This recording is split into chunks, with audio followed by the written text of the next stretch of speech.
मैंने आज जो वाक्य प्रातः काल रे प्रभु आम को जोगई माने पाइबा माथ्यू लिखित सुसमाचार तार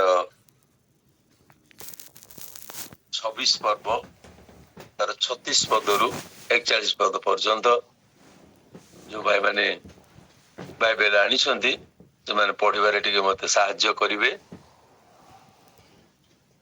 माथ्यू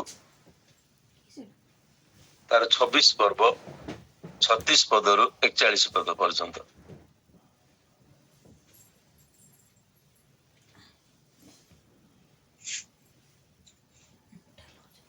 एथि उतारे जीशु अपना शिष्य मानकर सहित गेत्सेमानी नामक गोटे स्थान को जाई से मान को कहले मु सेठा को जाई प्रार्थना करथबा पर्यंत तुमने एठारे बसी था।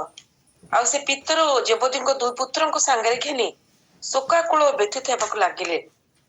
सेतेबेले से मान को कहले मोर प्राण मृत्यु भोग करिवा परी अत्यंत शोकाकुल हेउछि, तुमने एठारे रही मो संगरे जगी थाओ। पुणी से अल्प दूर आग को जाई उबुड़ होई प्रार्थना करू करू कहले, हे मोर पिता, जदि होई पारे तेबे एही पानपात्र मो ठारू दूर हेउ, तथापि मोर इच्छा नुहे मात्र तुम्भर इच्छा।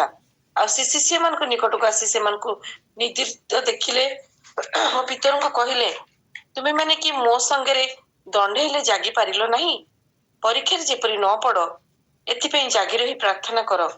आत्मा इच्छुक सत्य मात्र शरीर दुर्बल। आमीन। धन्यवाद भौणी, प्रभु तुमको आशीर्वाद करंतु। आसंदा माने पदे प्रार्थना करिबा तापर वाक्य मध्य को जिबा। हे आमानकर प्रार्थना श्रवणकारी स्वर्गस्थ प्रभु जीशु, मो नाम को धन्यवाद दौछु आज रे सुंदर प्रातः काल पाई। प्रभु जीशु बापा को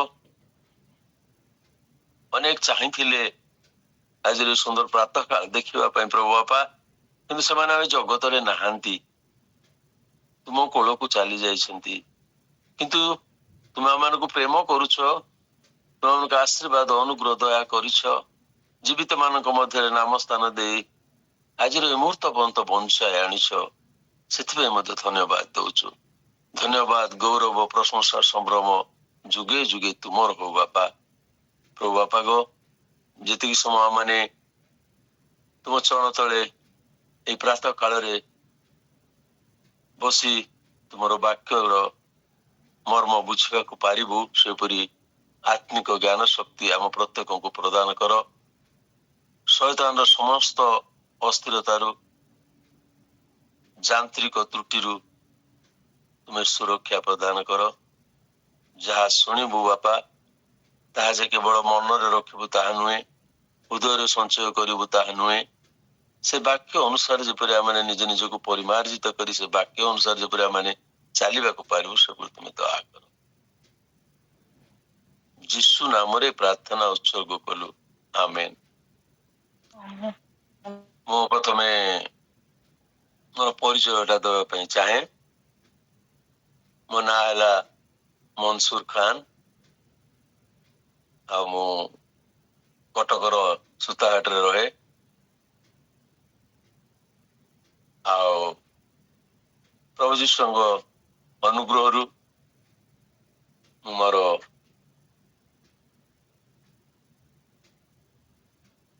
30 वर्ष कार्यकाल पुलिस डिपार्टमेंट रे अतिबाहित कली। मोर कार्य क्षेत्र रे मोर प्रभु जीशु सदा सर्वदा मोर सहाय एवं निकटवर्ती परमेश्वर हेले। मोर 30 वर्षर कार्यकाल मध्य रे प्रत्येक मुहूर्त रे से मोर साथी संगी परमेश्वर हेले। समस्त प्रकार आपद विपद मध्यरु कार्य क्षेत्र रे जिते बाधा विघ्न आसिले सुधा से मोर आगे रही मो साथी संगी परमेश्वर होई मते पथ देखाई निरापद रे 30 ବର୍ଷର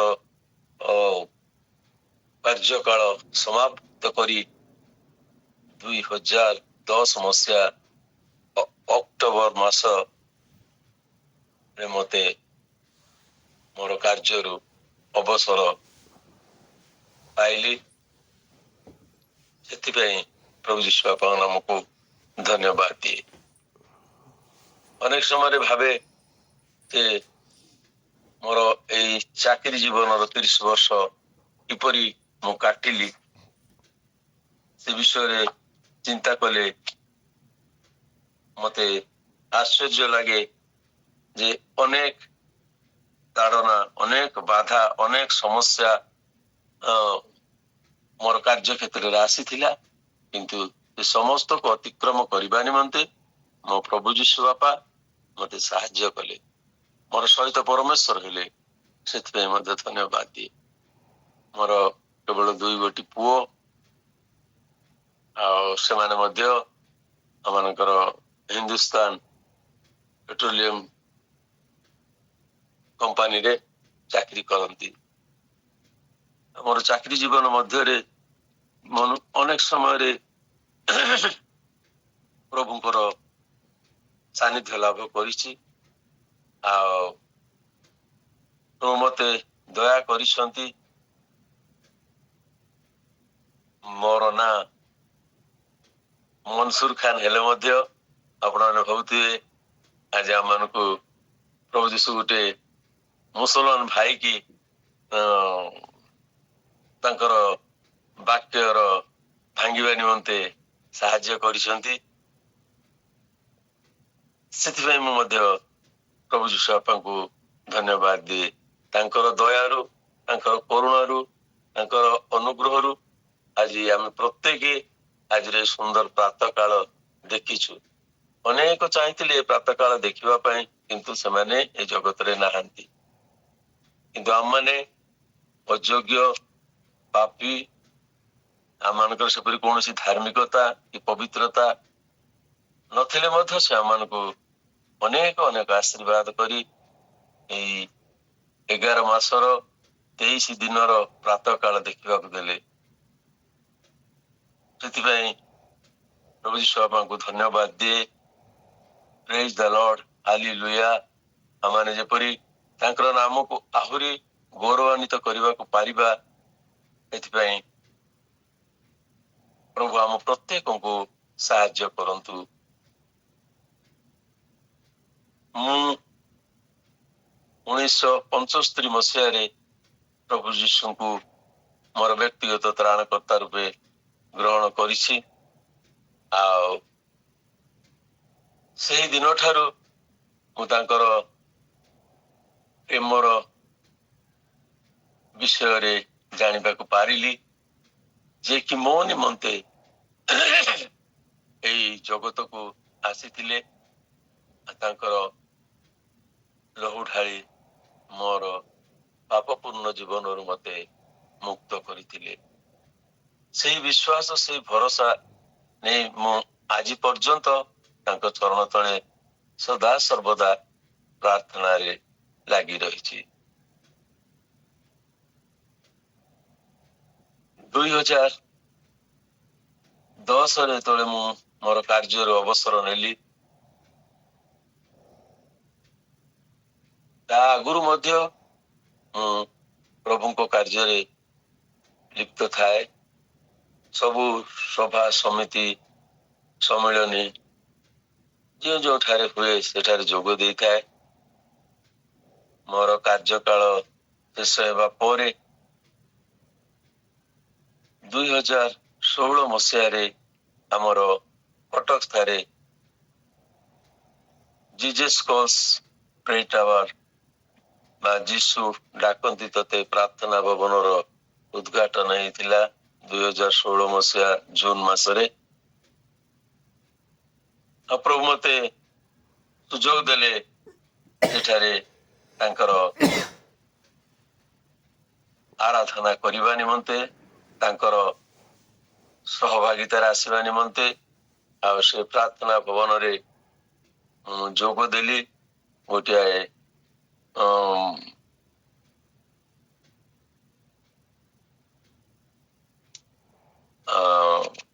ଭଲେଣ୍ଟିୟର ପ୍ରେୟର ୱାରିୟର ହିସାବରେ ବା ସ୍ୱାଧୀନ ପ୍ରାର୍ଥନାର ଯୋଦ୍ଧା ହିସାବରେ ଯୋଗ ଦେଲି।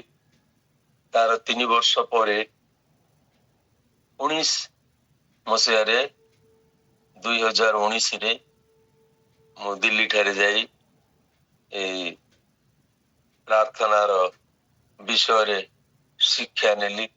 ଆହୁରି ଅଧିକ ଯେପରି ପ୍ରାର୍ଥନାରେ ପ୍ରଭୁ ଯୀଶୁଙ୍କ ଠାରେ ଲାଗି ରହିବି। ଏଇ 2019ରେ ଆମମାନଙ୍କୁ ତାଲିମ ଦିଆଗଲା। ଆଉ ଆମର କଟକର 4 ଜଣ ଭାଇ ଭଉଣୀଙ୍କୁ ଆମ୍ବାସାଡର ଭାବରେ ଆମମାନଙ୍କୁ ନିଯୁକ୍ତି ଦିଆଯାଇଛି। ଆଉ ମୁଁ ବର୍ତ୍ତମାନ କଟକ ସ୍ଥିତ ଜିଜସ୍ କଲ୍ସ ପ୍ରେ ଟାୱାରର ଆମ୍ବାସାଡର ଭାବରେ ସ୍ୱାଧୀନ ଭାବରେ ଆବେଦନିକ ଭାବରେ କାର୍ଯ୍ୟ କରି ଆସୁଅଛି। ସେଥିପାଇଁ ପ୍ରଭୁ ଯୀଶୁଙ୍କ ନାମକୁ ଧନ୍ୟବାଦ ଦିଏ। ସେ ଯେଉଁ ବିଶ୍ୱାସରେ ମତେ ସେଠାରେ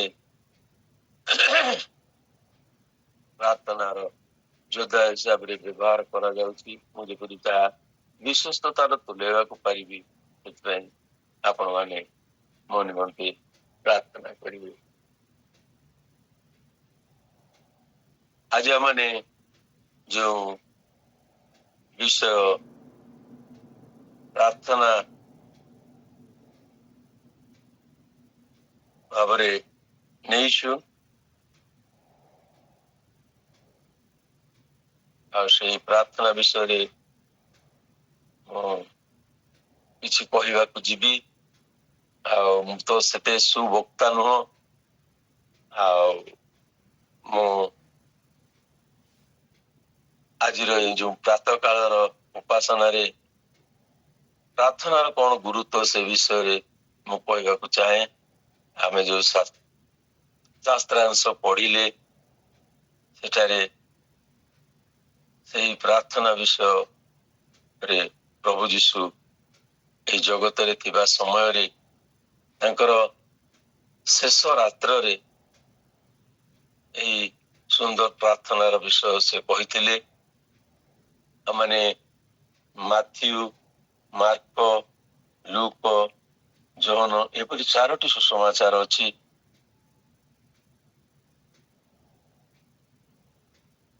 ଆଉ ମୋର ଚିନ୍ତାଧାରାରେ ଆମମାନେ କେବଳ 4ଟି ସୁସମାଚାର ଜାଣିଛୁ, କିନ୍ତୁ ମୋର ଭାଷାରେ ମୁଁ କହେ 5ଟି ସୁସମାଚାର ଅଛି। ମାଥ୍ୟୁ, ମାର୍କ, ଲୁକ, ଜୋହନ, ଆଉ ଶେଷ ସୁସମାଚାରଟି ହେଲା ଆମେମାନେ ଆଜି ସେଇ ପ୍ରଭୁଙ୍କର ସୁସମାଚାର ବାହକ ଭାବରେ କାର୍ଯ୍ୟ କରିବା। 5ମ ସୁସମାଚାର ହେଲା ଆମେ ଜଣେ ଜଣେ ସୁସମାଚାର ପ୍ରଚାରକ। ଆମମାନଙ୍କୁ ପ୍ରଭୁ ଯୀଶୁ ଯେଉଁ ଅସ୍ତ୍ର ଦେଇଛନ୍ତି ତାହା ହଉଛି ପ୍ରାର୍ଥନା।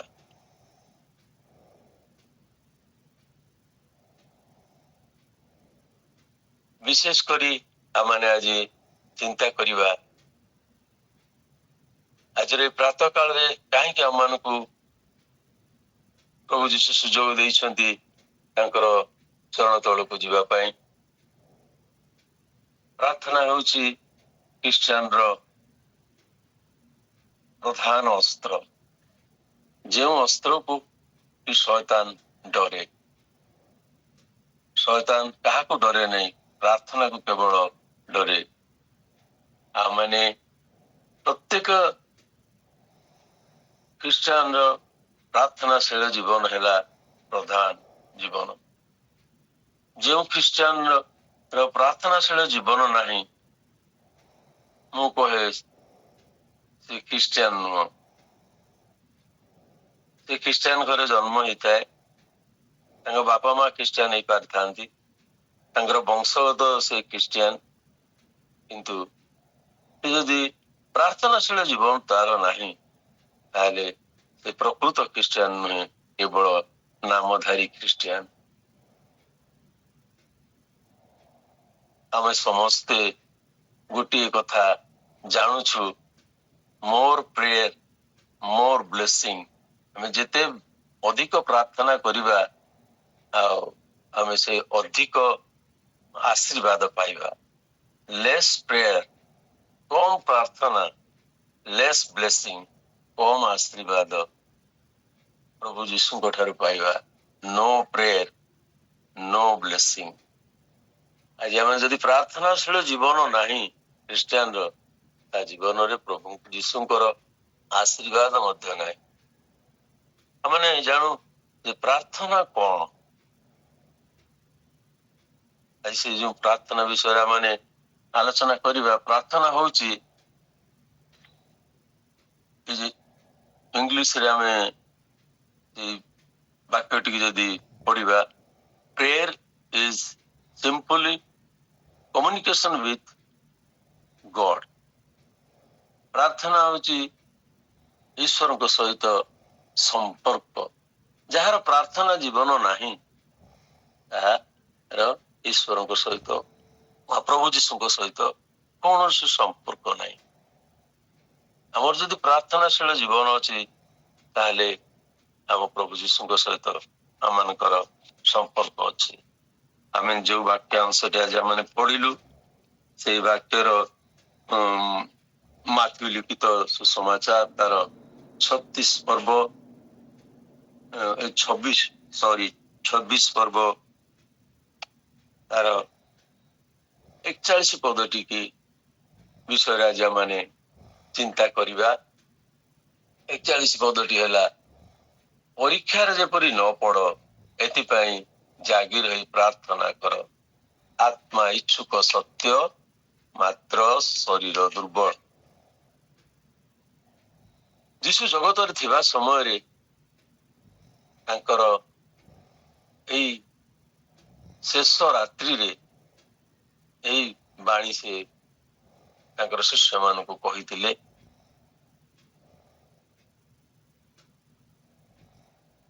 ଆଉ ଆମେ ଦେଖୁଛୁ ଯେତେବେଳେ ପ୍ରଭୁ ଯୀଶୁ ଏ ଜଗତରେ ଥିଲେ,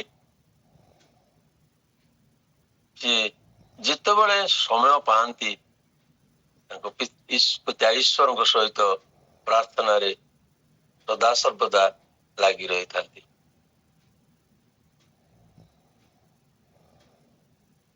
ଯେତେବେଳେ ମୁଁ ସେଇ ଘଟଣା ବିଷୟ କହୁନି, କାରଣ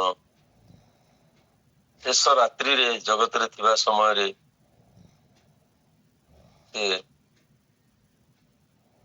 ଗେତ୍ସେମନୀ ବଗିଚାରେ ଯୋଉ ପ୍ରାର୍ଥନା କରିଥିଲେ, କାରଣ ଏଇ ଜଗତର ପାପ ଭାର ନେବା ପାଇଁ ସେ ଈଶ୍ୱରଙ୍କ ନିକଟରେ ପ୍ରାର୍ଥନାରେ ବଳ ମାଗିଥିଲେ।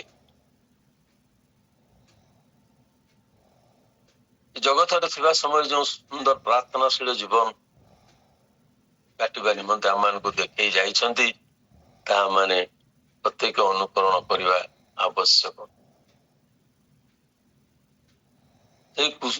ତା ଆର ଦିନ ସକାଳେ ସେ କୁଶାର୍ପିତ ହେବା ପାଇଁ ଯିବେ, ସେଥିପାଇଁ ସେ ପ୍ରଭୁ ଯୀଶୁଙ୍କ ଠାରେ ଈଶ୍ୱରଙ୍କ ନିକଟରେ ପ୍ରାର୍ଥନା କରୁଛନ୍ତି, ହେ ପିତା,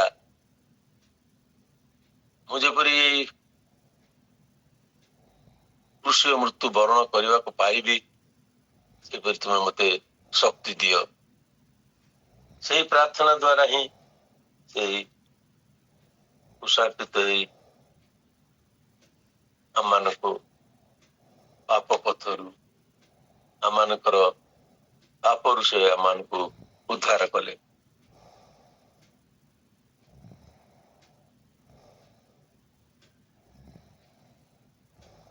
ଆମେ କାହିଁକି ପ୍ରାର୍ଥନା କରିବା? ପ୍ରାର୍ଥନା କଲେ ଆମେ କଣ ଲାଭ ପାଇବା? ଆମେ ପ୍ରାର୍ଥନାର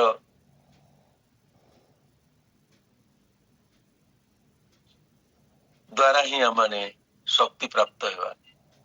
এই ତିନୋଟି ବିଷୟରେ ଆମେ ଆଜି ଚିନ୍ତା କରିବା।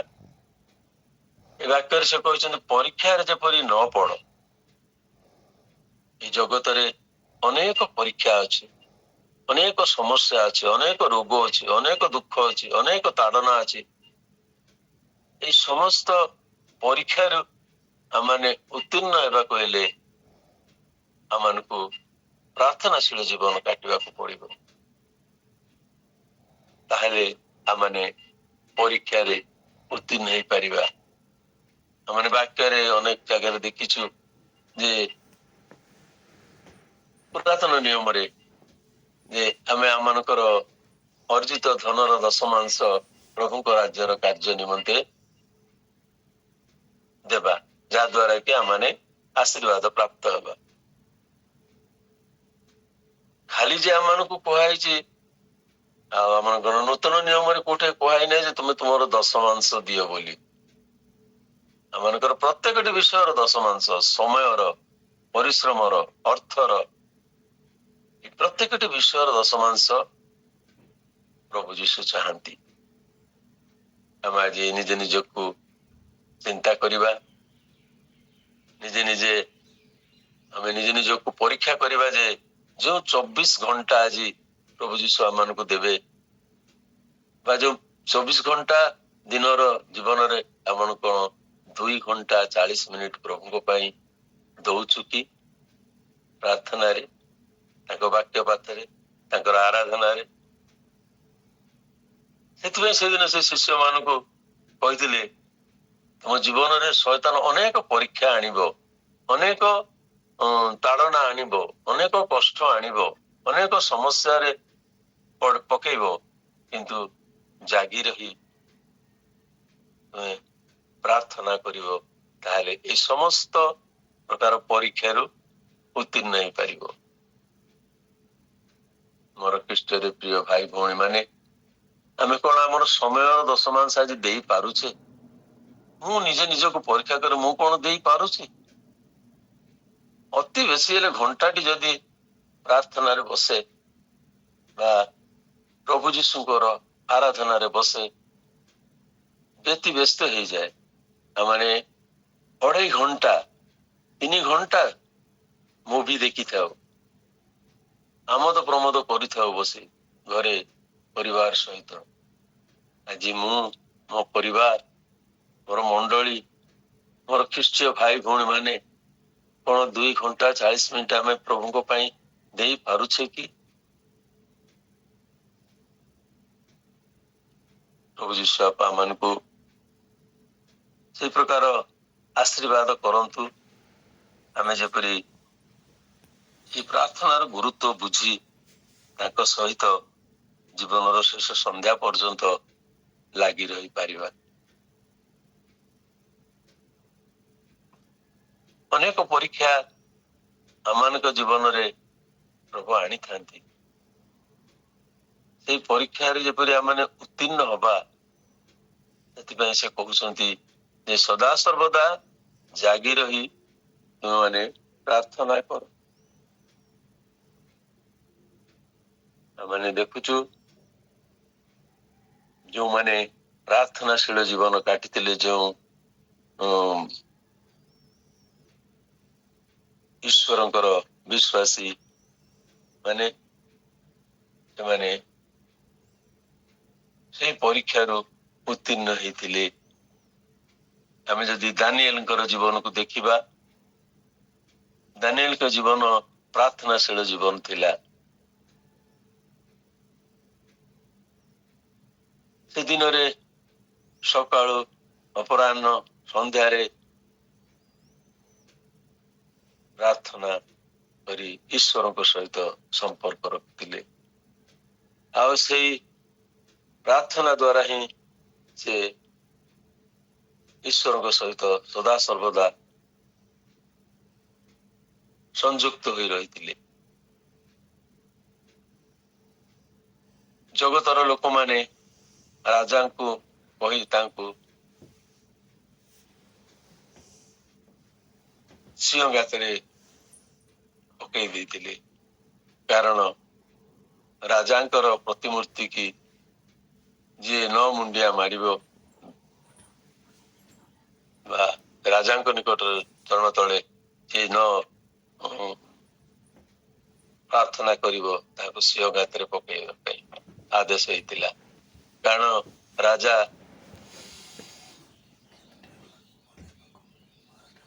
ଦାନିଏଲକୁ ବହୁତ ଭଲ ପାଉଥିଲେ। ଆଉ ଦାନିଏଲ ଈଶ୍ୱରଙ୍କର ବ୍ୟକ୍ତି ଥିଲେ। ଲୋକମାନେ ଦାନିଏଲକୁ ଭଲ ପାଉନଥିଲେ, ତେଣୁ ତାଙ୍କୁ ରାଜାଙ୍କ ଜରିଆରେ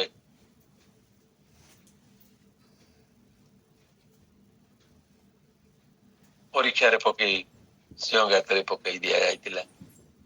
କିନ୍ତୁ ତାଙ୍କର ପ୍ରାର୍ଥନାଶୀଳ ଜୀବନ ଥିବାରୁ ସେ ସିଂହ ମାନଙ୍କର ମୁଖକୁ ଈଶ୍ୱର ବନ୍ଦ କରିଥିଲେ। ଆଉ ସେ ଜୀବିତ ଅବସ୍ଥାରେ ସେ ସିଂହ ଗାତରୁ ଉଦ୍ଧାର ପାଇଥିଲେ।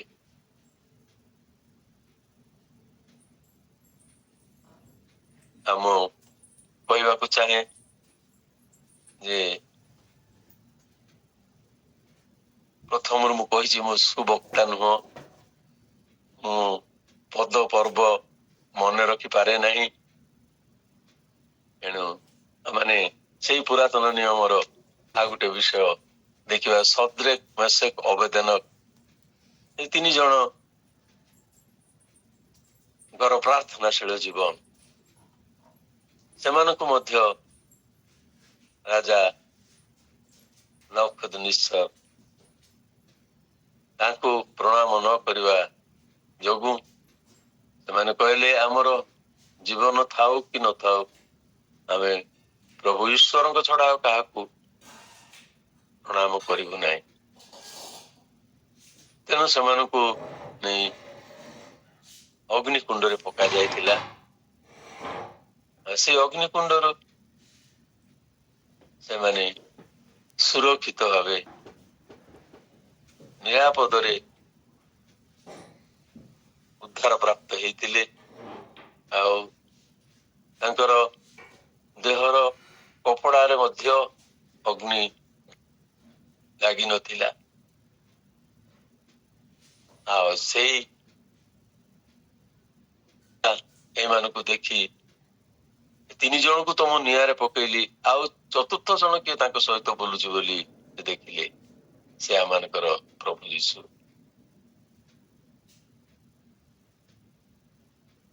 ସିଏ ସେଇ ଦିନଠୁ ଈଶ୍ୱରଙ୍କ ଠାରେ ବିଶ୍ୱାସ କଲେ। ସଦ୍ରେକ୍ ମେଶେକ୍ ଅବେଦନେଗୋଙ୍କ ମାଧ୍ୟମରେ ତାଙ୍କର ପ୍ରାର୍ଥନାଶୀଳ ଜୀବନ ଥିବାରୁ ଈଶ୍ୱର ସେମାନଙ୍କୁ ସୁରକ୍ଷା ପ୍ରଦାନ କରିଥିଲେ। ସେଇ ପରୀକ୍ଷା ଆମମାନଙ୍କ ଜୀବନରେ ମଧ୍ୟ ଆସିବ। ସେଇ ପରୀକ୍ଷାରୁ ଆମେ ଉତ୍ତୀର୍ଣ୍ଣ ହେବା ନିମନ୍ତେ ସଦା ସର୍ବଦା ଆମେ କଣ କରିବା ନା ପ୍ରାର୍ଥନାଶୀଳ ଜୀବନ କାଟିବା। ଆମେ ତାପରେ ଆମେ ଦେଖୁଛୁ ଏଇପରି ଜାଗି ରହି ପ୍ରାର୍ଥନା କର। ଆଜି ଆମେ ପ୍ରାତଃ କାଳରେ କାହିଁକି ଆଜି ଅନେକ ଲୋକ ଆରାମରେ ଶୋଇଛନ୍ତି, ଅନେକ ଲୋକ ସୁନିଦ୍ରାରେ ଅଛନ୍ତି। ଆଉ ଆମେ ଆଜି ଏଇ ପ୍ରଭାତରୁ ଉଠି ପ୍ରଭୁ ଯୀଶୁଙ୍କ ବାକ୍ୟକୁ ଚିନ୍ତା କରୁଛି। କାରଣ ଜଗତର ଅନେକ ପରୀକ୍ଷା ଅଛି। ଏଣୁ ଆମମାନେ ଯେପରି ପ୍ରତ୍ୟେକ ଜାଗି ରହି ପ୍ରାର୍ଥନା କରିବା ସେ ପରୀକ୍ଷାରେ ଉତ୍ତୀର୍ଣ୍ଣ ହେବା ନିମନ୍ତେ। ଆମେ ଯେହେତୁ ଜଗତରେ ଆମମାନଙ୍କର ରହିବାର ଅଛି, ଆମମାନଙ୍କର ଜୀବନ ଅଛି, ଆମେ ଜୀବିତ ଆମ ଜୀବନ ମାଧ୍ୟମରେ ପ୍ରଭୁ ଯୀଶୁ ବାପାଙ୍କୁ ଧନ୍ୟବାଦ ଦବା। ଆଜି ଆମମାନେ ଆମମାନଙ୍କର ଶରୀର ନିମନ୍ତେ ଅନେକ ଯତ୍ନ ନେଇଥାଉ। ଟିକେ ଜ୍ୱର ହେଲା, ଥଣ୍ଡା ହେଲା, କାଶ ହେଲା, ଦେହ ବିନ୍ଧା ହେଲା, ସାଙ୍ଗେ ସାଙ୍ଗେ ଡାକ୍ତର ପାଖକୁ ପଳେଇଥାଉ। ଯାଇକି ଆମମାନେ ଆମର ଚିକିତ୍ସା କରିଥାଉ, କିନ୍ତୁ ଆମେ ଆତ୍ମାକୁ ଦେଖିନୁ। ଆଜି ଆମମାନଙ୍କର ଆତ୍ମା କୋଉ ପ୍ରକାର ପରିସ୍ଥିତିରେ ଅଛି ତାହା ମଧ୍ୟ ଆମେ ଚିନ୍ତା କରୁନାହୁଁ, ଯେ ଆମେ ମନେ କୋଉଠିକି ଯିବା, ଆମର ଆତ୍ମା କୋଉଠିକି ଯିବ। ଆମର ଈଶ୍ୱର ତ ଆମ ଶରୀର ବନେଇଲେ, ଆମ ଶରୀର ଭିତରେ ଗୋଟେ ଆତ୍ମା ପ୍ରଦାନ କଲେ। ପ୍ରତ୍ୟେକ ଜୀବଜନ୍ତୁ ଅଛନ୍ତି, କିନ୍ତୁ ସେମାନେ କୋଉଟା ଭଲ କୋଉଟା ମନ୍ଦ, କୋଉଟା ପାପ କୋଉଟା ଧର୍ମ ସେମାନେ ଜାଣିପାରନ୍ତିନି, କାରଣ ସେମାନଙ୍କର ଆତ୍ମା ନାହିଁ। ଆତ୍ମାରେ ସେଇ ଜିନିଷ ପାଇନାହାନ୍ତି ସେମାନେ। ଆମମାନଙ୍କର ମାନେ କିଏ ବି ବିଦ୍ୟୁତ ଶକ୍ତି କି ଆମେ ଦେଖିନୁ। ଇଲେକ୍ଟ୍ରିକ ବଲ୍ବ ଟା ଜଳିଲେ ଆମେ ଜାଣୁଛୁ ଯେ ଏଇଠି ଜଳେ ଇଲେକ୍ଟ୍ରିକ ଆସିଲା, କିନ୍ତୁ ଆମେ ଇଲେକ୍ଟ୍ରିକ ଟାକୁ ଦେଖିପାରୁନୁ। ବଲ୍ବ ର ଆଲୋକ ଦ୍ଵାରା ଆମେ ଜାଣିପାରୁଛୁ ଉଜ୍ଜଳ ହବାରୁ ଯେ ବିଜୁଳି ଶକ୍ତି ଅଛି, କିନ୍ତୁ ବିଜୁଳିର ମାନେ ଇଲେକ୍ଟ୍ରିକ ଆମେ ଦେଖିନୁ। ସେଇପରି ଆମେ ଆତ୍ମାକୁ ଦେଖିପାରିଲୁନୁ। ତେଣୁ ଆମେ ଇଚ୍ଛା କରିଥିଲେ ମଧ୍ୟ ପ୍ରଭୁଙ୍କ ରାସ୍ତାରେ ଯିବା ପାଇଁ ଆମ ଶରୀର ଅନେକ ସମୟରେ ଆମମାନଙ୍କୁ ବାଧା ଦେଇଥାଏ। ଆତ୍ମାରେ ଆମେ ଇଚ୍ଛା କରିଥାଉ ଯେ ଆମେ ଭଲ ମଣିଷ ହବୁ, ମାନେ ଯୀଶୁ ବାପାଙ୍କର ସନ୍ତାନ ସନ୍ତତି ହବୁ, କିନ୍ତୁ ଆମମାନଙ୍କର ଶରୀର ଆମମାନଙ୍କୁ ବାଧା ଦେଇଥାଏ। ଆମମାନଙ୍କର ଶରୀର ଅନେକ ସମୟରେ ଯୋଉ ବିଷୟ ଆମେ କରିବାକୁ ଇଚ୍ଛା କରିନଥାଉ, କିନ୍ତୁ ସେଇ ବିଷୟ ହିଁ ଆମେ କରି ବସିଥାଉ। ଆମମାନଙ୍କର ଆତ୍ମା ଇଚ୍ଛୁକ ଥାଏ ଉତ୍ତମ କର୍ମ କରିବା ନିମନ୍ତେ, ପ୍ରଭୁ ଯୀଶୁଙ୍କର ରାସ୍ତାରେ ଯିବା ନିମନ୍ତେ, ପ୍ରଭୁ ଯୀଶୁଙ୍କର ପ୍ରେମ, ଦୟା, କ୍ଷମା, ସ୍ନେହ, ନମ୍ରତାର ଗୁଣ ନିଜ ଜୀବନରେ ପରିଲିଖିତ କରି ଅନ୍ୟମାନଙ୍କୁ ସେଇ ରାସ୍ତାରେ ନେବା ନିମନ୍ତେ ଚେଷ୍ଟା କରିଥାଉ, କିନ୍ତୁ ଆମମାନଙ୍କର ଶରୀର ଆମମାନଙ୍କୁ ସାଙ୍ଗ ଦେଇନଥାଏ। କାରଣ ଆମେ ଆତ୍ମାରେ ଇଚ୍ଛା କରିଥାଉ, କିନ୍ତୁ ଆମେ ଶରୀରରେ ତାହା କରିପାରିନଥାଉ। ତେଣୁ ଆମେ ଆତ୍ମା ଇଚ୍ଛୁକ, କିନ୍ତୁ ଆମମାନଙ୍କର ଶରୀର ଆଜି ଦୁର୍ବଳ। ଆମେ ଯେପରି ପରୀକ୍ଷାରେ ଆଉ ନ ପଡିବା, ଶୈତାନ କବଳରୁ ଆମେ ଯଦି ରକ୍ଷା ପାଇବାକୁ ହେଲେ ଆମମାନଙ୍କୁ ପ୍ରାର୍ଥନାଶୀଳ ଜୀବନ କାଟିବାକୁ ହବ। 3.5 ବର୍ଷ କାଳ ପିତର ପ୍ରଭୁ ଯୀଶୁଙ୍କ ପାଖରେ ଥିଲେ। ଯେତେବେଳେ ଶେଷ ଜଗତରେ ଥିବା ଶେଷ ରାତ୍ରିରେ ପ୍ରଭୁ ଯୀଶୁଙ୍କୁ ବିଚାର କରାଯାଉଛି, ସେଇ ସମୟରେ ପିତର, ଯେଉଁ ପିତର କି କହିଥିଲେ, ହେ ଯୀଶୁ, ହେ ଗୁରୁ, ଯଦି ତୁମ ସହିତ ମରିବାକୁ ପଡେ ତାହେଲେ ମୁଁ ମରିବି, ମୁଁ ପ୍ରାଣ ଦେବାକୁ ମଧ୍ୟ ପ୍ରସ୍ତୁତ। କିନ୍ତୁ ସେତେବେଳେ ପିତରକୁ ପ୍ରଭୁ ଯୀଶୁ କହିଥିଲେ, ହେ ପିତର, ଆଜି ରାତିରେ କୁକୁଡ଼ା ଡାକିବା ଆଗରୁ ତୁମେ ମତେ 3 ଥର ଅସ୍ୱୀକାର କରିବ। ଆଉ ସେଇ ପିତର ଯେତେବେଳେ ଲୋକମାନେ କହୁଛନ୍ତି ତୁମେ ଏଇ ପ୍ରଭୁ ଯୀଶୁଙ୍କର ଜଣେ ଶିଷ୍ୟ ବୋଲି, ସେ ସେତେବେଳେ ଦେଖିଲେ ଯେ ପ୍ରଭୁ ତାଙ୍କ ଗୁରୁଙ୍କୁ ଏତେ କଷ୍ଟ ଦଉଛନ୍ତି, ଆଉ ମୁଁ ଯଦି ତାଙ୍କ ଶିଷ୍ୟ ବୋଲି କହିବି ତାହେଲେ ମତେ ଆହୁରି କେତେ କଷ୍ଟ ନ ଦେବେ। ତାଙ୍କ ଶରୀର ବିଷୟରେ ସେ ଚିନ୍ତା କଲେ। ତାଙ୍କର ଗୁରୁକୁ ସେଦିନ ସେ ଅସ୍ୱୀକାର କଲେ। ତମେ ଯାହା ବିଷୟ କହୁଛ ସେ ଲୋକ କିଏ ମୁଁ ତାଙ୍କୁ ଜାଣିନି, ମୁଁ ତାଙ୍କୁ ଚିହ୍ନିନି। ଯେ 3.5 ବର୍ଷ କାଳେ ସେଇ ପ୍ରଭୁ ଯୀଶୁଙ୍କ ସହିତ ରହିଲେ, ଜୀବନ କାଟିଲେ, ତାଙ୍କର ଆଶ୍ଚର୍ଯ୍ୟ କର୍ମ ସବୁ ଦେଖିଲେ। ଏଇ 5,000 ଲୋକକୁ 5ଟି ରୁଟି 2ଟି ମାଛରେ ପରିତୃପ୍ତ କରାଇଥିଲେ, ଅନ୍ଧକୁ ଆଖି ଦେଇଥିଲେ, ଛୋଟାକୁ ଚାଲିବା ନିମନ୍ତେ ଶକ୍ତି ଦେଇଥିଲେ, ପକ୍ଷାଘାତୀ 38 ବର୍ଷର ପକ୍ଷାଘାତୀ ରୋଗୀ କି ସୁସ୍ଥତା ପ୍ରଦାନ କରିଥିଲେ। ସେ କଣ ଭିତରକୁ ସେଦିନ ରକ୍ଷା କରିପାରିନଥାନ୍ତେ? ଆଉ ସେଇ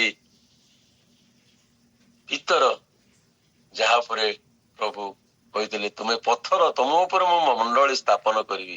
ସେଇ ପିତର ତାଙ୍କର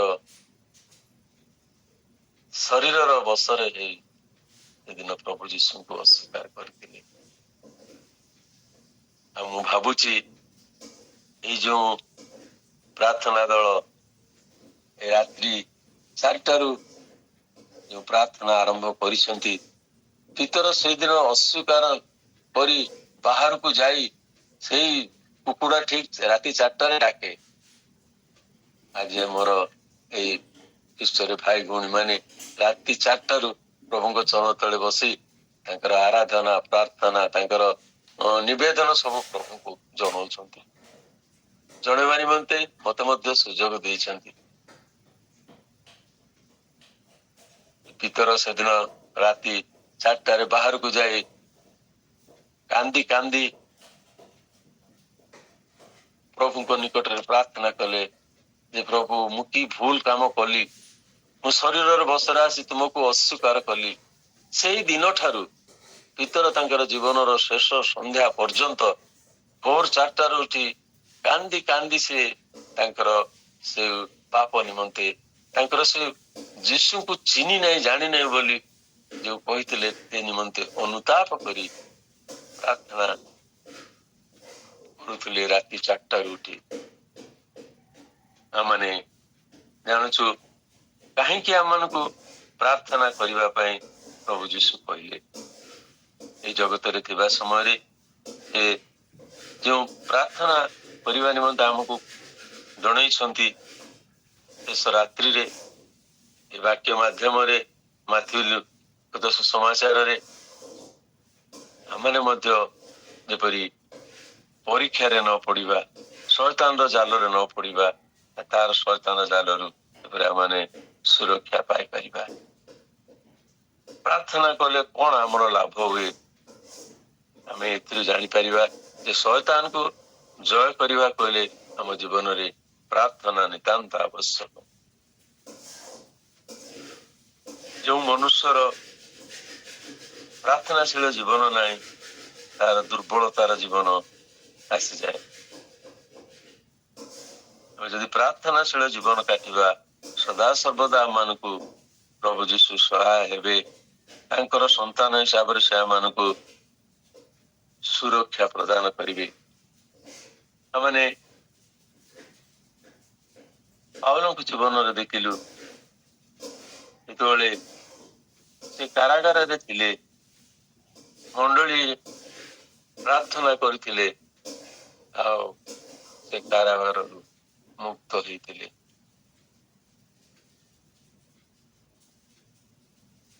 ଆମମାନେ ଯଦି ପ୍ରାର୍ଥନାଶୀଳ ଜୀବନ କାଟିବା ନାହିଁ, ତାହେଲେ ଆମମାନଙ୍କର ମଧ୍ୟରେ ସହଭାଗିତା ମଧ୍ୟ ରହିବ ନାହିଁ।